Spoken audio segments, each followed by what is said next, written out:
அப்ராடில் work பண்ணுறேன், middle ஈஸ்டில். இவர் சொன்ன மாதிரி அவரோட பேட்ச்மேட் தான். இருந்தாலும் ஃபிசியோதெரபிஸ்டாக இருந்தாலும் நமக்கு ஒரு பெயின் வரும்போது நம்ம யாராவது ஒருத்தர் தேடி தான் ஆகணும். அப்போது கரெக்டான பர்சன் நம்ம கண்டுபிடிக்கும் போது நமக்கு ஒரு கம்ப்ளீட் ரிலீஃப் வரும்ல. ஸோ அதனால தான் நான் இவரை மீட் பண்ணுன்னு சொல்லிட்டு ரொம்ப நாளாக ட்ரை பண்ணிட்டே இருந்தேன். ஒர்க் லோட்னால மீட் பண்ண முடியாமல் இருந்தது. ஸோ இன்றைக்கி வந்தேன். இன்றைக்கி வரும்போது பார்த்திங்கன்னா என்னோடய கண்டிஷன் ரொம்ப மோசமாக இருந்தது. ஃபார் எக்ஸாம்பிள், எனக்கு இந்த ரிஸ்ட்டை பெண்ட் பண்ணவே முடியாது, தம்பு பெண்ட் பண்ண முடியாது, ரொம்ப சிவியர் பெயின். உட்காரணும்னா வச்சிங்களேன், என்னால் இப்படி தம்பை சப்போர்ட் பண்ணி இப்படி உட்கார முடியாது. ஸோ அந்த மாதிரி ரொம்ப சிவியராக இருந்தது. என்னோட குழந்தை இருக்குது. ஸோ அந்த குழந்தைய தூக்குறது கூட எனக்கு ரொம்ப கஷ்டமாக இருந்தது.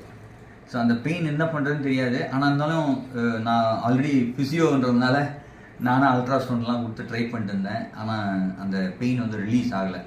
அப்புறமா தான் முன்னாடியே சொல்லுவார், நமக்கு எந்த பெயின் வந்தாலும் அந்த பெயின் ஏரியாவில் நமக்கு